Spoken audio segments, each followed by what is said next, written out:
Captain Daniel Carter stood in the center of the Galactic Council chamber and tried to keep his voice steady.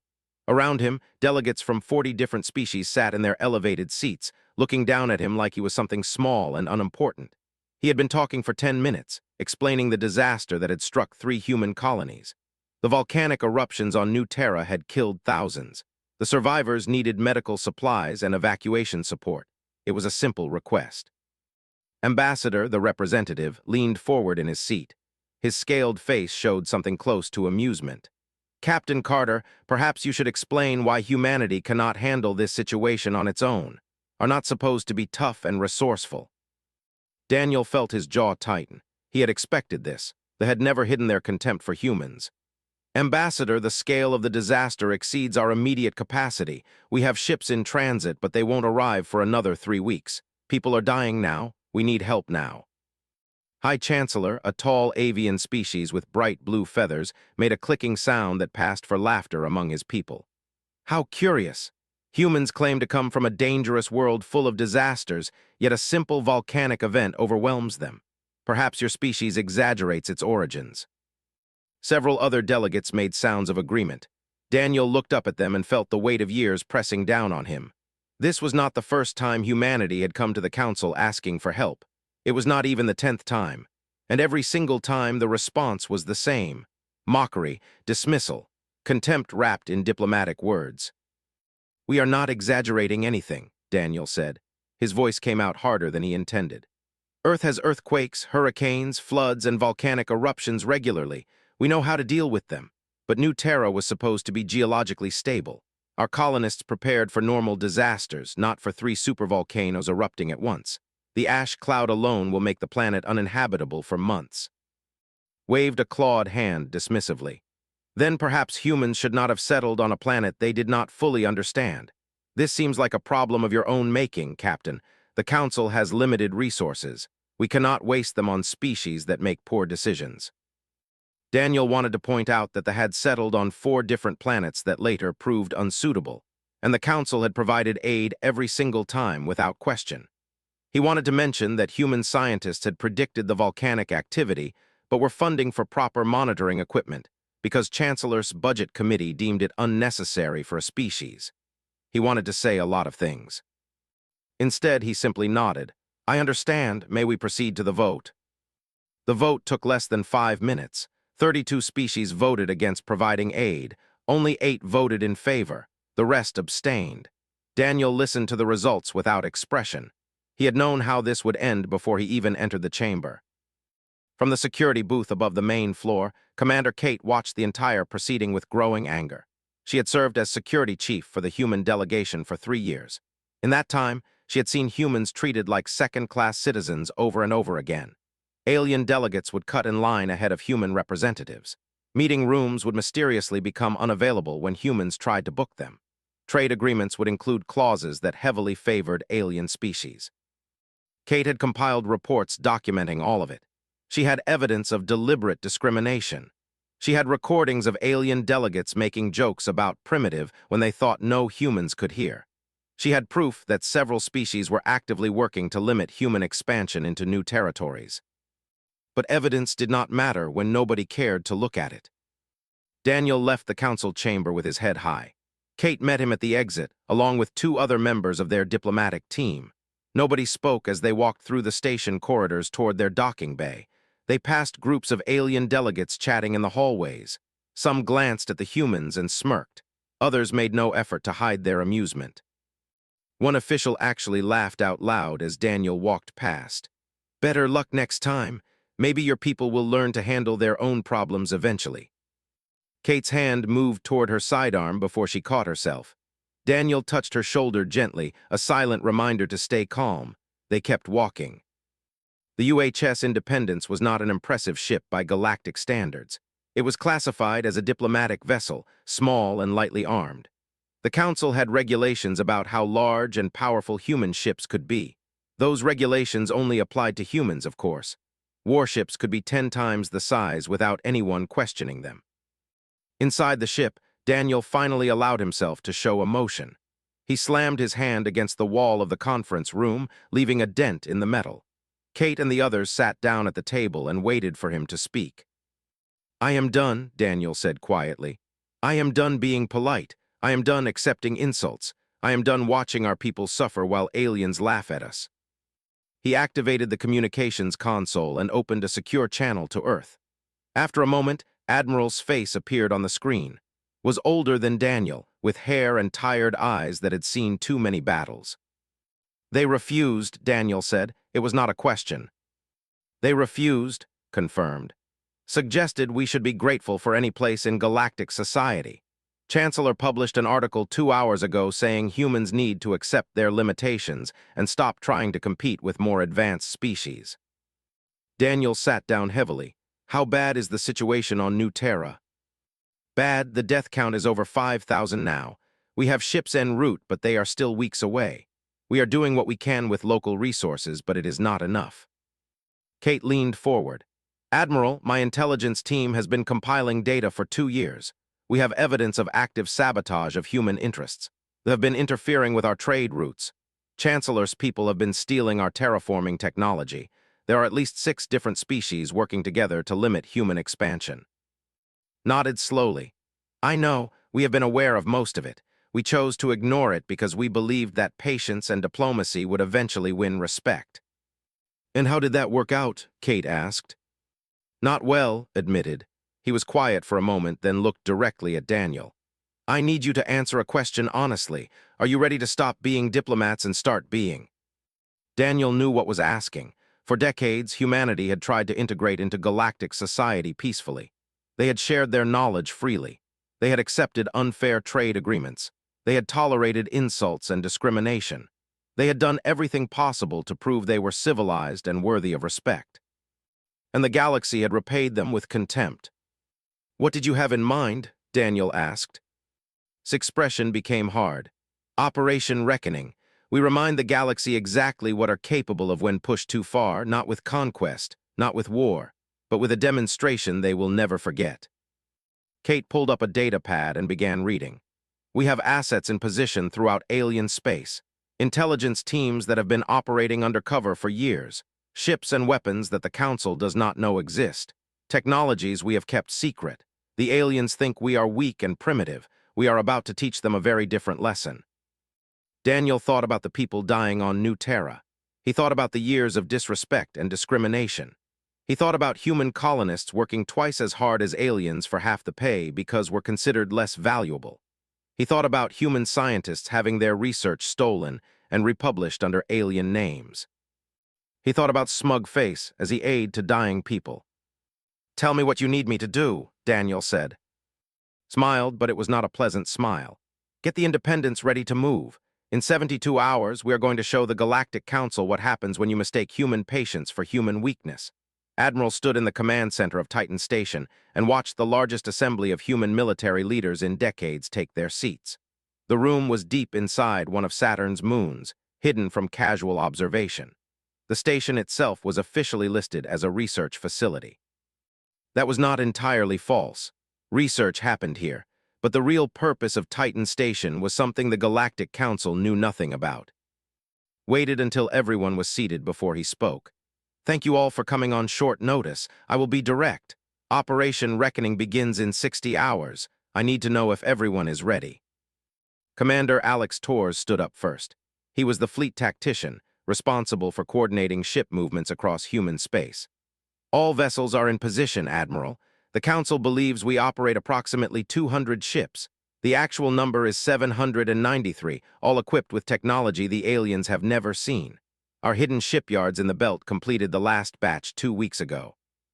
Nodded, and they suspect nothing. "Nothing. We have been very careful. All classified ships stay beyond normal sensor range. When we move them, we do it during periods of high solar activity that interferes with long-range scanning. As far as the Council knows, humanity has a small, outdated fleet that barely qualifies as a military force." Lieutenant Harper spoke next. She ran the Special Operations Division, and her job for the past 5 years had been the most dangerous and delicate. "My teams are ready, Admiral. We have operatives embedded in every major alien military installation, trade hub, and government facility. The Council thinks they employ human laborers and technicians. They have no idea those laborers are actually our best intelligence specialists. Give me an example, said. Smiled, the military headquarters has 47 humans on staff, janitors, maintenance workers, kitchen staff, has walked past our people hundreds of times and never looked at them twice. Why would he? Are only good for manual labor, right? Meanwhile, those janitors have mapped every security system, every classified file, and identified every weakness in defenses. What about Chancellor's people? Asked. Even better, the Chancellor has a human gardener named Peter. Peter has been tending the gardens at the Planetary Executive Building for 3 years. He is invisible to them, just another primitive who likes plants. Peter is actually Lieutenant Peter Grant, one of our best field operatives. He has access to areas that most of his own security forces cannot enter. Dr. Wells stood up. She was the head of human scientific research, and her expression was serious. Admiral, I need to remind everyone that what we are about to reveal will change humanity's relationship with the galaxy permanently. Once we show them our technology, we cannot take it back. I understand, said, but we cannot keep hiding our capabilities while our people suffer. Tell them what we have. Activated a holographic display. Images of ships, weapons, and devices appeared in the air above the conference table. For the past 30 years, human scientists have been developing technology in secret. We made breakthroughs in faster-than-light travel, energy shields, weapon systems, and propulsion that exceed anything currently used in the galaxy. We kept these advances classified because we feared that revealing them would make us a target. She changed the image to show a comparison chart. Galactic standard FTL drives can achieve speeds of approximately 15 light-years per day. Our drives can reach 45 light-years per day. Alien shields can absorb maybe 10 to 12 of energy before failing. Our shields can handle over 100. Their weapons require multiple hits to disable a ship. Ours can do it with one shot. How did we develop all this without the Council noticing? One of the generals asked. Because they never looked, replied. They assumed humans were backward. When we published research papers, they dismissed them as primitive or simplistic. When we requested access to their advanced laboratories, claiming we lacked the necessary education. So we built our own laboratories, we conducted our own research, and we succeeded beyond what any of them have achieved. Walk to the front of the room. Let me be clear about our objectives. We are not starting a war. We are not seeking conquest. We are demonstrating strength. Phase 1 involves showing the galaxy that we can bypass their defenses whenever we choose. Phase 2 cuts off economic ties with species that have exploited us. Phase 3 offers new terms for cooperation based on mutual respect. What if they fight back? Someone asked. Alex Torres answered that question. They will try. We have intelligence suggesting that at least 3 species are already planning a military response. They think that even with better technology, humans lack the numbers to fight a coalition. They are wrong. He brought up tactical displays. Human ships are not just more advanced, they are more efficient. One human destroyer can disable 5 alien cruisers before they can effectively return fire. Our stealth technology makes us invisible to their sensors. Our tactical coordination is superior because we have been training for real combat, not just ceremonial patrols. Added more information. And if they try to strike at human colonies, my teams are positioned to sabotage their supply lines, communications, and logistics before their fleets can even launch. We have spent years preparing for this. They have spent years assuming we were not a threat. Looked around the room. I want to emphasize something important. We are not doing this out of anger or revenge. We are doing this because the galaxy needs to understand that humanity deserves respect. When we demonstrate our capabilities, we will do it in a way that minimizes casualties. We will disable, not destroy. We will prove our point without becoming the monsters they claim are. What about the colonists on New Terra? Someone asked. Our ships will reach them in 4 days, said. We are no longer waiting for council approval. We will save our people ourselves, and if anyone tries to stop us, they will learn the same lesson we are about to teach the rest of the galaxy.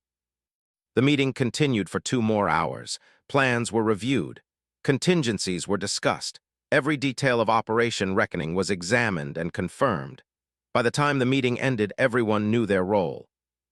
As the others filed out, stayed behind. Are you certain this is the right path? Once we do this, there is no going back to the way things were. The way things were was not working, said. Our people have been suffering for decades. We tried patience. We tried diplomacy. We shared our knowledge and contributed to galactic society. And what did we get in return? Contempt. Exploitation. They refuse to help dying colonists because they think are beneath their notice. But what if we become what they fear? What if we turn into conquerors? Shook his head. That is why we are being careful. We are not attacking their homes. We are not killing their people.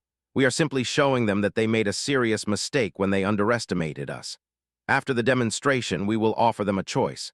Treat us with respect or face the consequences of continued hostility. Nodded slowly. I hope you are right, because if this goes wrong, we could end up fighting the entire galaxy. If this goes wrong, said, the galaxy will discover that fighting is the worst mistake they could possibly make. Across human space, the word spread quickly. Encrypted messages went out to every colony, every ship, every military installation. Operation Reckoning was happening. After decades of accepting second-class status, humanity was about to remind the galaxy why Earth was classified as a. On distant mining colonies, human workers stopped taking orders from alien overseers. On trade stations, human merchants closed their shops and prepared to leave. On mixed-species worlds, human families quietly began packing their belongings. The aliens noticed the changes but did not understand them. Some thought humans were planning a mass exodus from galactic society. Others assumed it was some kind of religious observance. None of them guessed the truth. In the capital, sat in his luxurious office and reviewed reports from his intelligence division. There was mention of unusual human activity, but nothing that seemed threatening. He dismissed it. Humans were always doing something strange. It came from being a primitive species trying to act civilized. He was in the middle of composing a speech about the importance of maintaining standards for council membership when his communication console activated. One of his aides appeared on the screen, looking nervous. Ambassador, we have a situation. Several human vessels have changed course. They are heading towards space. Frowned, how many vessels? 12, sir. Laughed, 12 ships. Let me know when it is something worth worrying about. Humans are probably just rerouting for some mundane reason. He ended the call and went back to his speech. In 48 hours, he would learn exactly how wrong he was. On Chancellor, similar reports came in. Human activity was increasing, ships were moving, communications had changed. Intelligence services analyzed the data and concluded there was no threat. Humans were disorganized and weak. Whatever they were planning, it could not possibly matter. Held a press conference and took questions from journalists. One asked about the aid request for New Terra. The council made the right decision, said confidently. Humanity must learn to stand. Captain Brandon Wright sat in the command chair of the UHS Phantom and watched his sensor displays show absolutely nothing. That was exactly what he wanted to see. The Phantom was humanity's most advanced stealth ship, invisible to every known form of detection. Right now, they were floating less than 5 kilometers from the Pride, a massive space station that housed military command for the entire fleet. They had no idea the Phantom was there. Their sensors showed empty space. Their patrol ships passed within a few hundred meters without detecting anything. Brandon had been holding position for 6 hours, waiting for the exact moment when Operation Reckoning would begin. Captain, we have confirmation, his communications officer said. All human ships are in position. Admiral is authorizing Phase 1. Brandon nodded. Execute the signal. Across space, dozens of human ships activated sophisticated jamming systems simultaneously. Every military installation, every command center, every defensive platform experienced the same thing at the exact same moment. Complete communications failure. On the Pride station, alarms started blaring. The station commander rushed to his control center and stared at blank screens. What is happening? Why are we offline? Unknown, sir, a technician replied, frantically working at his console. All our communication arrays just stopped working, not damaged, just stopped, every single one. Get them back online immediately.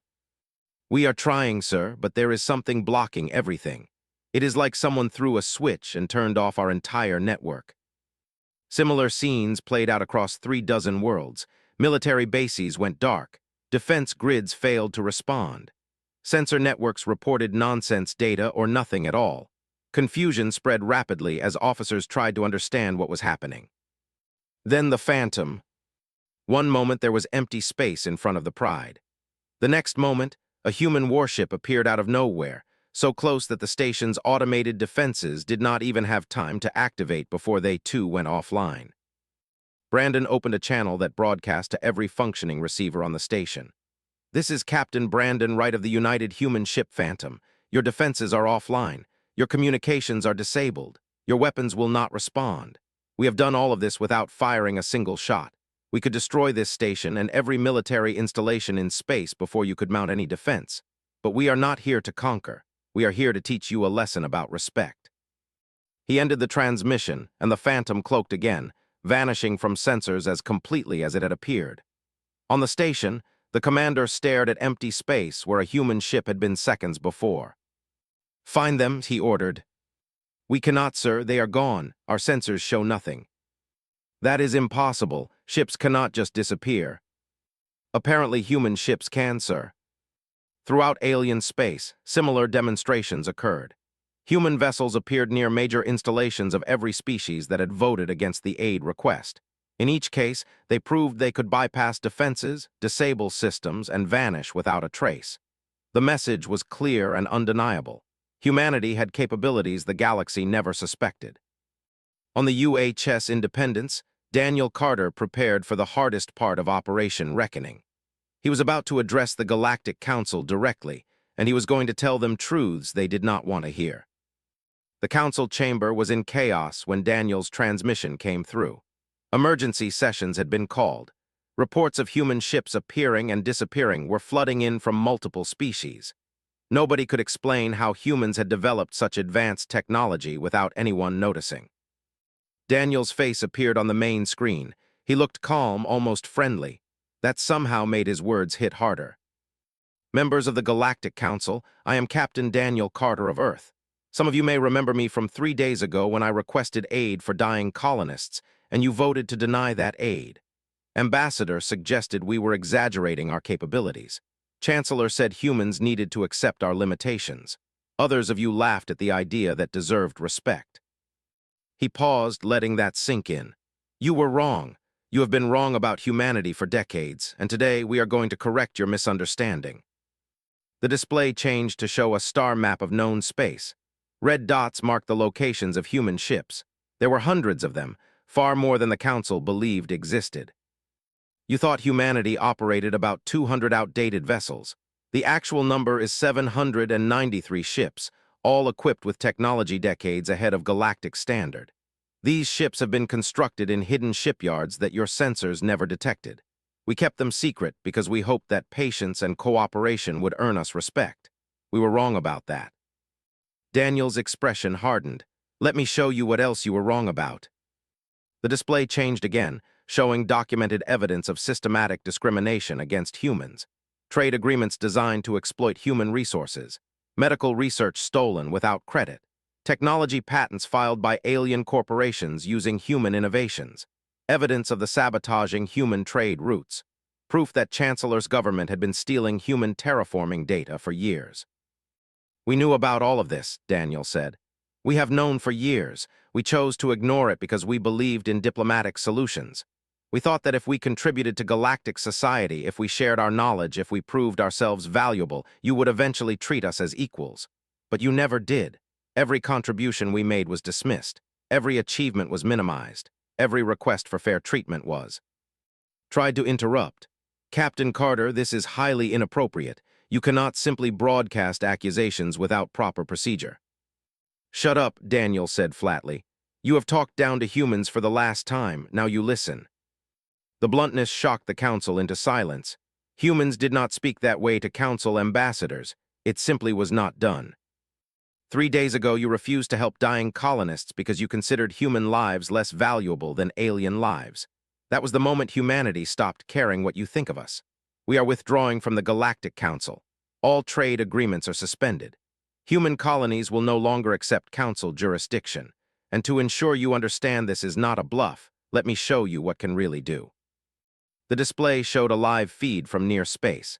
A battleship, one of their most powerful warships, appeared on screen. A single human destroyer moved into view. The two ships were vastly different in size. The battleship was 3 times larger. "Fire," Daniel said simply.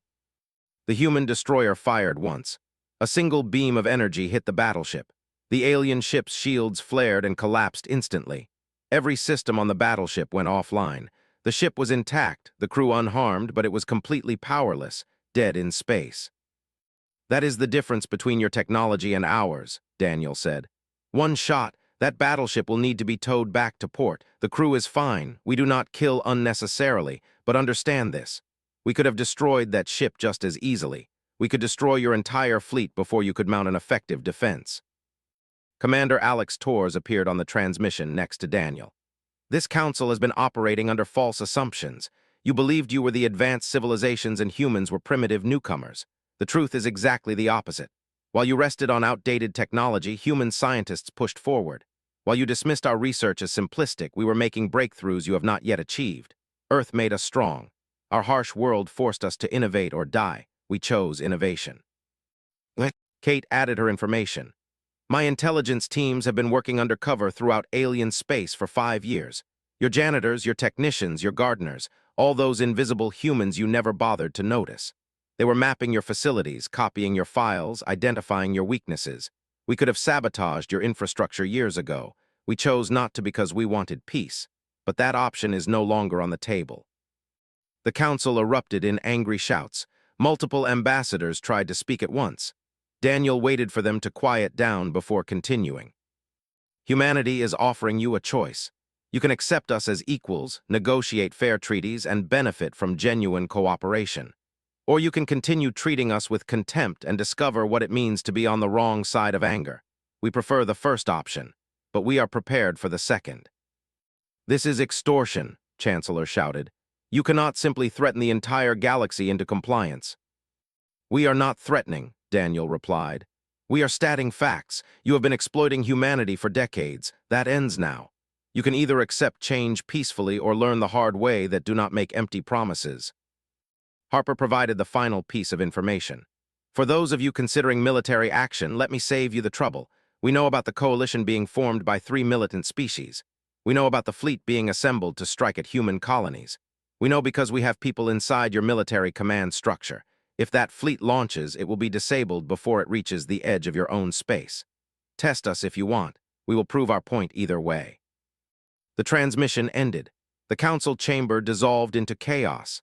Some ambassadors called for immediate military action. Others demanded investigations into how humans had infiltrated so deeply into their governments.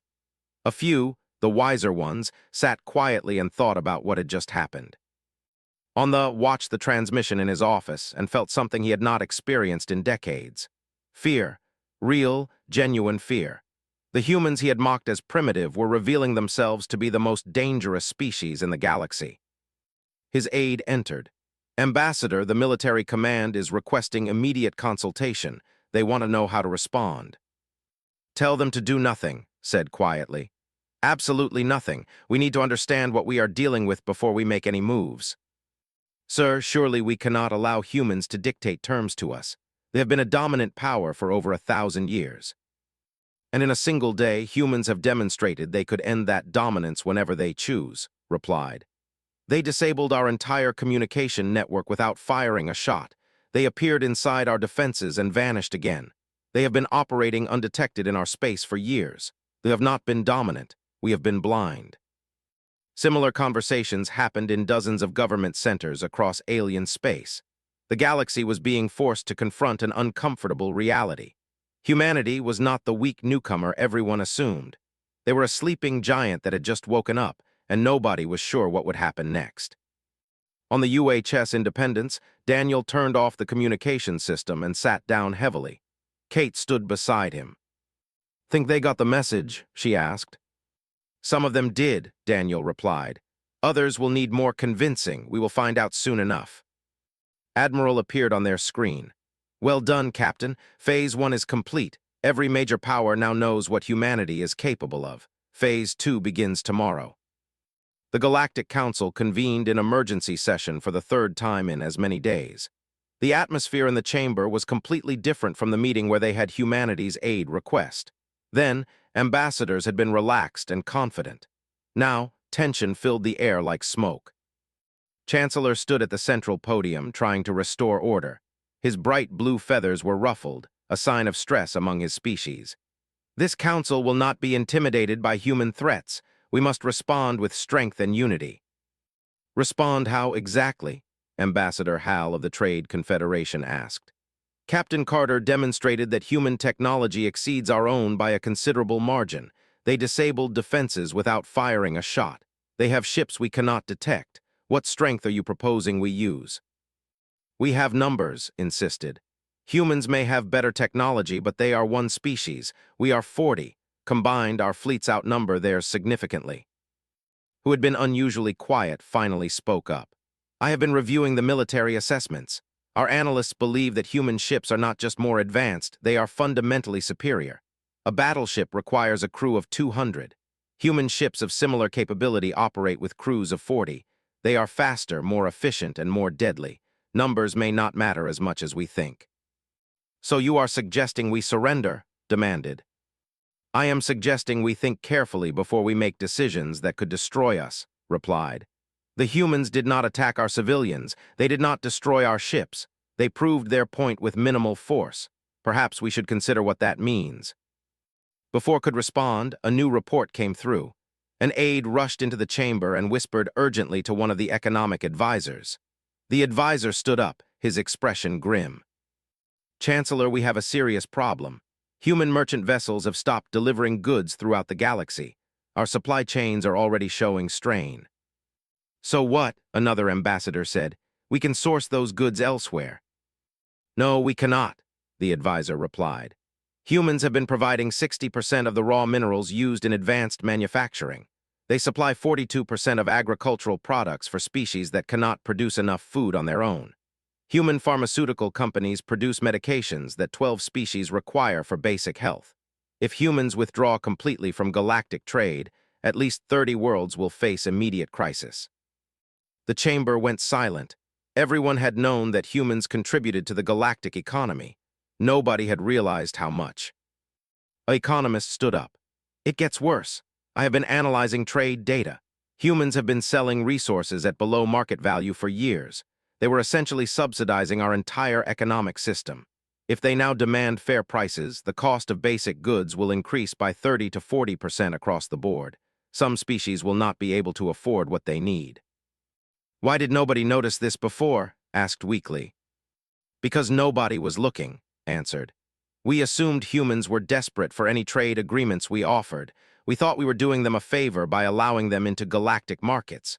We never considered that they were the ones supporting us. Dr. Wells appeared on the main communication screen. The human scientist looked calm and professional. Good morning, council members. I'm here to inform you of additional changes. Human scientists will no longer be sharing research freely with the galactic scientific community. All advanced research will now require licensing agreements that properly compensate human researchers. Previous instances of stolen technology will require payment of reparations. She brought up a list that filled the screen. Hundreds of technologies, innovations, and discoveries that human scientists had made and alien corporations had used without proper credit or compensation. This represents approximately 430 billion credits worth of intellectual property that was taken without payment. We expect full compensation within 90 days, or we will pursue legal action. And yes, before you ask, we do have jurisdiction. These were all registered under galactic patent law, which you conveniently ignored when the patents belonged to humans. An alien ambassador tried to object. This is outrageous. Scientific knowledge should be shared freely. I agree completely, said with a cold smile. So from now on, you will share your knowledge freely with us as well, starting with your military technology, your medical databases, and your industrial manufacturing processes. All of it free access, no restrictions. That is fair, correct? The ambassador said nothing.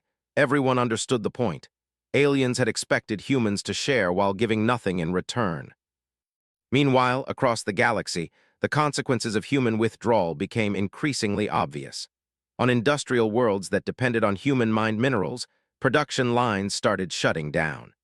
Agricultural planets that imported human food supplements faced rationing.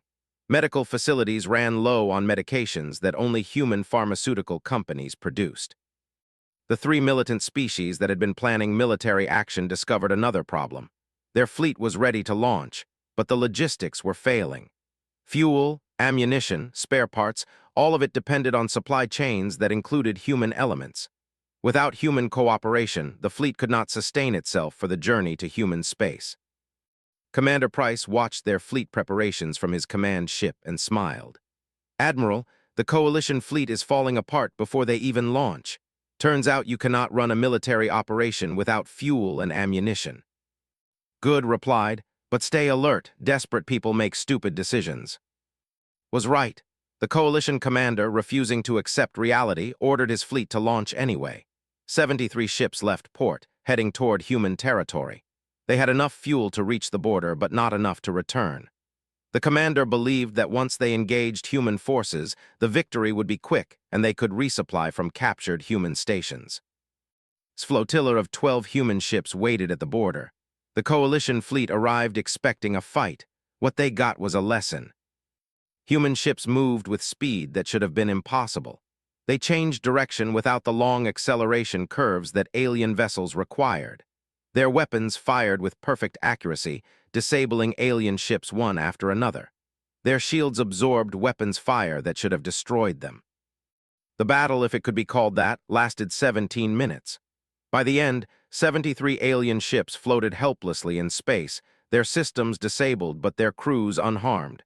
Not a single human vessel had taken damage. Opened a channel to the defeated fleet. "Your crews are safe. We will tow your ships to the nearest station. You attacked us because you believed we're inferior. You learned differently. Go home. Tell your leaders that military confrontation with humanity is not a viable option. We do not want war, but if you force us to fight, you will lose." Back at the council, news of the battle spread quickly. 3 species had sent their best ships and most experienced crews. Humanity had defeated them in less time than it took to have a meal. Some ambassadors finally began to accept reality. Ambassador Hal stood up and addressed the chamber. "I have been opposed to humanity's treatment from the beginning, but I went along with the majority because I did not want to cause conflict. That was wrong. I formally apologize to humanity for the Confederation's complicity in discrimination. We wish to negotiate new treaties based on equality and mutual respect." A few other species added their support, but others, particularly Chancellor, refused to accept the situation. "This is exactly what humans want," said angrily. "They manufactured this crisis to force us into submission. We should not reward their aggression." "They did not manufacture anything," said quietly. "We created this situation by treating them with contempt for decades. They tried patience. They tried diplomacy. They contributed to our society and asked only for respect in return. We gave them insults instead. Now they are showing us the consequences of our choices." "You sound like you support them," accused. "I support reality," replied. "The reality is that humanity is stronger than any of us. They could have conquered the galaxy. They chose to educate us instead. Perhaps we should be grateful for that mercy." Harper released another set of documents, these ones detailing the Council's long-term strategy to limit human expansion. Secret meetings, unofficial agreements, policies designed specifically to keep humanity weak and dependent. The evidence was overwhelming and impossible to deny. Daniel Carter appeared before the Council again. This time his message was simple. Humanity has new requirements: equal representation on all Council committees, removal of all discriminatory trade policies, formal apologies from species that voted against our aid request, reparations for stolen technology, and most important, a binding treaty that guarantees respect for human rights and sovereignty. You have 30 days to decide. Accept these terms, or humanity will permanently withdraw from galactic society. We will establish our own networks, our own trade systems, our own alliances, and you will discover how much you depended on us." He paused, then added, "Some of you are thinking you can wait us out. You believe humans will eventually need the Council more than the Council needs humans. You are wrong. We have survived ice ages, plagues, and world wars. We colonized space starting from a single planet. We built everything we have through determination and innovation. We do not need you, but you need us. Choose wisely." The transmission ended. The Council chamber erupted in arguments. Some ambassadors wanted to accept the terms immediately. Others refused, their pride preventing them from admitting they were wrong. Chancellor stood firm. "We will not surrender our dignity by accepting demands from upstart. This council has existed for thousands of years. We will not be dictated to by a species that joined us only decades ago. Looked at with something close to pity. Your dignity died the moment you refused to help dying colonists. Everything happening now is the consequence of that choice. Humanity is not dictating to us. They are simply refusing to accept our dictation any longer. The council adjourned without reaching a decision. But outside the chamber, individual species began making their own choices. The officially from the anti-human coalition and requested immediate negotiations with Earth. Several other species followed. 3 months after Operation Reckoning began, the galaxy looked fundamentally different. The old Galactic Council still existed, but it no longer controlled galactic politics the way it once had. 27 species had signed the new Terran Accords, accepting humanity's terms and establishing genuine partnerships. The remaining species faced isolation and economic decline. Ambassador Hal sat across from Captain Daniel Carter in a comfortable meeting room on the UHS Independence. They were finalizing the last details of the human partnership agreement. The atmosphere was relaxed, almost friendly. "I must admit something to you, Captain," Hal said. "When I first heard about human demands, my initial reaction was anger.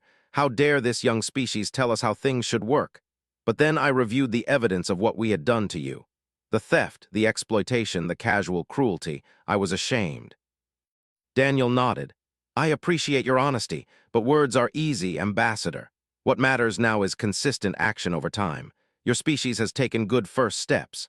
Signing the accords, paying reparations, opening your markets to fair trade. Keep doing that and we will build something worthwhile together."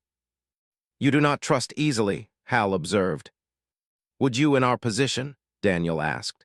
"Humans tried trust for decades. We got betrayed every time. Now we verify everything. Trust can be rebuilt, but it takes time and proof." Hal accepted that without argument. He had no grounds to complain. They had participated in humanity's exploitation, even if they were not the worst offenders. They had to earn back trust through action. The former ambassador lived in a small apartment far from the halls of power. The government had removed him from his position when his policies toward humanity became an embarrassment. Some called him a traitor. Others simply ignored him. But today had an unusual visitor. Commander Kate stood at his door, looking at him with an expression he could not read. "May I come in?" she asked. Stepped aside silently. Kate entered and looked around the modest space. It was a far cry from the luxury he had enjoyed during his time as a council ambassador. "I am not here officially," Kate said. "This is personal." "Why are you here at all?" asked. "You have every reason to hate me. I treated humans with contempt for years. I refused aid when your people were dying. I actively worked to limit human expansion. So why are you here?" "Because Daniel convinced me to give you a chance," Kate replied. "He thinks people can change. I am not sure I agree, but I am willing to test the theory." Sat down heavily. "I have had a lot of time to think about what I did wrong. It is not just that I underestimated human capabilities, though I certainly did that. The real problem was that I never saw humans as equals. In my mind, you were always lesser beings who should be grateful for whatever scraps we threw you." "And now," Kate asked. "Now I understand that perspective was poison," said. "It blinded me to reality. I saw primitive instead of innovative scientists. I saw cheap labor instead of skilled professionals. I saw weakness instead of restraint. Everything that happened is my fault, and the fault of everyone who thought like I did." Kate studied him carefully. "The government wants to join the new Terran Accords. Admiral is skeptical. He thinks your species will say whatever we want to hear and then go back to old behaviors once things calm down." "He may be right," admitted. "Many still believe we are superior to humans. They think we just need to wait for the right opportunity to reassert dominance. They do not understand that dominance was always an illusion." "But you understand it now." "I understand that humans tolerated us because you chose to, not because you had to. I understand that every moment of our supposed superiority existed only because you allowed it. And I understand that if they want a future in this galaxy, we need to fundamentally change how we think about other species." Kate nodded slowly. "Here is what I am going to tell Admiral that can join the Accords but with strict conditions, regular inspections, no military buildup without human oversight, complete transparency in trade and diplomacy, and at the first sign of backsliding into old patterns, you are out. Forever." "That is more than fair," said. It is more than we deserve. After Kate left, sat alone and thought about how much had changed. 3 months ago, he had been one of the most powerful figures in galactic politics. Now he was a cautionary tale, but perhaps that was fitting. Someone needed to serve as an example of what not to do. On Earth, Admiral stood in a government building and addressed a gathering of human leaders. The room was filled with representatives from colonies, military branches, scientific institutions, and civilian governments. "The last 3 months have been successful beyond our initial expectations," said. "We have established humanity as a major power. We have secured fair treatment and compensation for past wrongs. We have proven that command respect. But now comes the harder part." "What do you mean?" one of the colony representatives asked. "We have to decide what kind of power we want to be," explained. "Do we become the very thing we fought against? Do we start treating other species with the same contempt they showed us? Or do we build something better?" Dr. Wells stood up. "I vote for something better. We demonstrated our strength. We made our point. Now we should show that humans are not just strong, we are wise. We should share our technology, our knowledge, our innovations.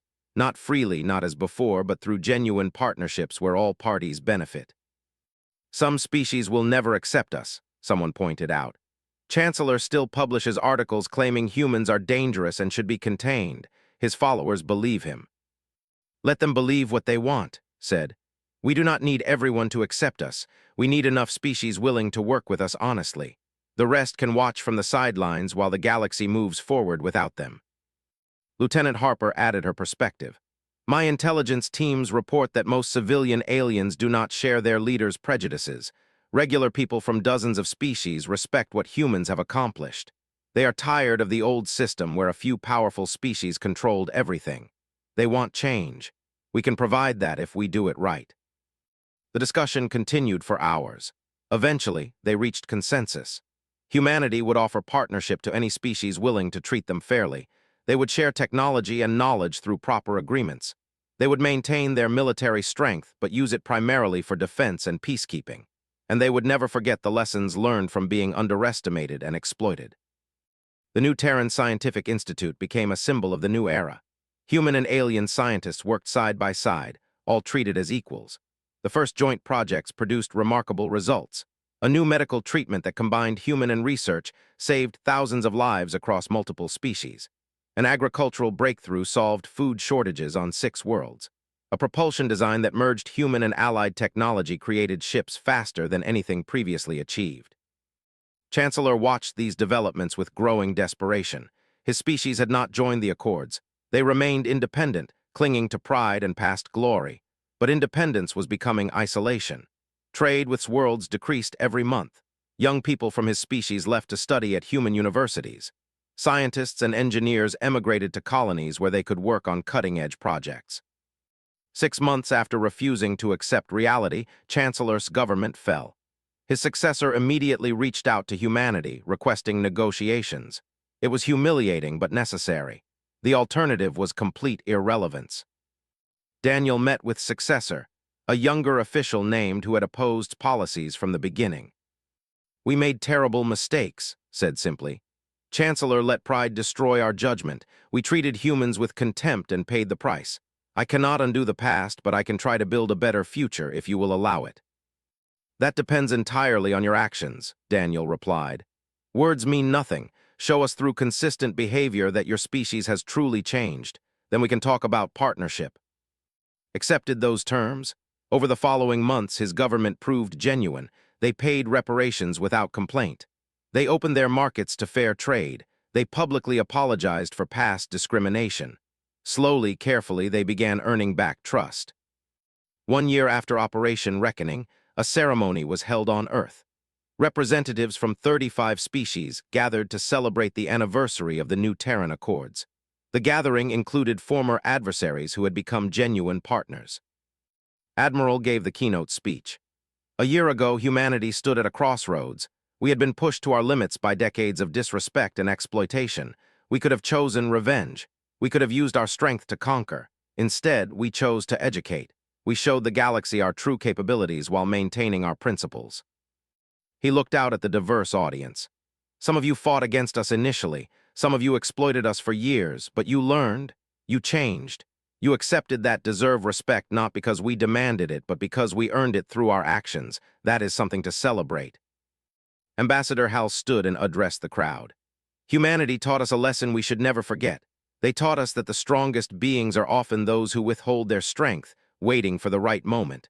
They taught us that true power comes from restraint combined with capability. And most important, they taught us that respect cannot be given or taken. It must be earned through mutual understanding and fair treatment." Who had been invited as a guest despite his past, stood as well. "I served as the example of what not to do. My arrogance and prejudice nearly destroyed my species' future, but humans showed mercy even to those who deserved none. They gave us chances to change, not because they were weak or forgiving, but because they believed in the possibility of growth. That is the mark of true leadership." The ceremony concluded with a commitment. All species present pledged to uphold the principles of the new Terran Accords: fair trade, equal treatment, respect for all sapient beings regardless of origin, and a recognition that from Earth had proven themselves not just strong but wise. After the ceremony, Kate stood with Daniel Carter and watched the mixed groups of humans and aliens talking together. Some were discussing scientific projects. Others were negotiating trade deals. A few were simply making friends across species lines. "We did it," Kate said quietly. "We actually did it. We changed the galaxy." "We started the change," Daniel corrected. "Maintaining it will be the real challenge. Some species will backslide. New prejudices will emerge. We will have to stay vigilant. But for now, for today, we can be satisfied that finally have the respect we deserve." Daniel smiled. "Yes, for today that is enough." Across the galaxy, human colonies thrived. Trade flourished. Scientific advances continued. The military remained strong but was rarely needed. Most species had learned the lesson, and those that had not learned simply became irrelevant as the rest of the galaxy moved forward. The age of human supplication was over. The age of partnership had begun, and it all started because humanity finally decided to show the galaxy what could really do when pushed too far. They had been tired of alien arrogance, and the aliens had paid the price in embarrassment, economic loss, and shattered illusions. But more important than punishment was what came after: a new understanding, a new respect, and a new future built on the foundation of equality that humanity had demanded and earned. The galaxy would never forget the day stopped accepting contempt and started commanding respect. And humanity would never forget that sometimes the only way to achieve peace is to first prove that you are capable of war. On Chancellors, citizens who had been watching the news began to question their leaders' decisions. If humans were truly as primitive as claimed, how had they achieved technological superiority? If they were dangerous conquerors, why had they disabled enemy ships instead of destroying them? The cracks in alien certainty were spreading, and humanity waited patiently, knowing that reality would eventually force the galaxy to accept the truth. Were not to be mocked, they were to be respected. "What is Phase 2?" Kate asked. Smiled grimly. "Economic isolation. The aliens are about to discover just how much their society depends on human contributions, and then they are going to make a choice. And its own, we cannot coddle every species that faces difficulties. If humans want respect, they need to prove they deserve it by handling their own problems." The press conference was broadcast throughout the galaxy. Billions of beings watched Chancellor explain why humans needed to accept their place in galactic society. It was educational. It was reasonable. It was exactly what most species wanted to hear. On Earth watched the press conference with a cold smile. "Enjoy your confidence, Chancellor. In 2 days, you will understand exactly how much you underestimated us." The countdown to Operation Reckoning continued. The communication ended. Daniel stood up and looked at Kate and the others. "Contact all our people. Tell them to prepare for action. The age of accepting disrespect is over." Kate nodded and left to carry out the orders. Daniel walked to the observation window and looked out at the stars. Somewhere out there, aliens were celebrating the council vote. They were laughing about primitive humans who could not even save their own colonists. In 72 hours, they would not be laughing anymore.